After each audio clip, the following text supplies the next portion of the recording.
ஆடி அமாவாசை.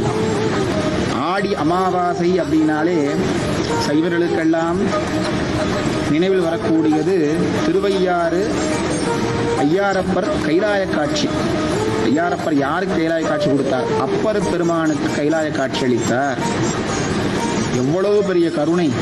வடக்கே உள்ள கைலாச பர்வதத்தையே சுவாமி திருவையாற்றிற்கு கொண்டு வந்த புண்ணிய நாள் தான் இந்த ஆடி அமாவாசை. அதி உன்னதமான பல அற்புதங்கள் நிகழ்ந்த தலம் திருவையாறு. அப்பர் பெருமானார் கைலையம்பதியை அடையணும் ரொம்ப நாள் ஆசை அவருக்கு. வயோதிகத்தினாலே இங்கிருந்து புறப்பட்டு செல்கிறார் கைலைமலை அணையனான்னு. சுவாமியினால் அங்கே சென்று அணைய முடியல. பாதி வழியிலேயே இவர் கை காலெல்லாம் தேய்ந்து, மார்பு தேய்ந்து, எல்லாம் தேய்ந்து போயிடுத்து. இவருடைய அங்கங்களெல்லாம் தேய்ந்து போயிடுத்தான் அப்பர் பெருமானுக்கு. அப்போ என்ன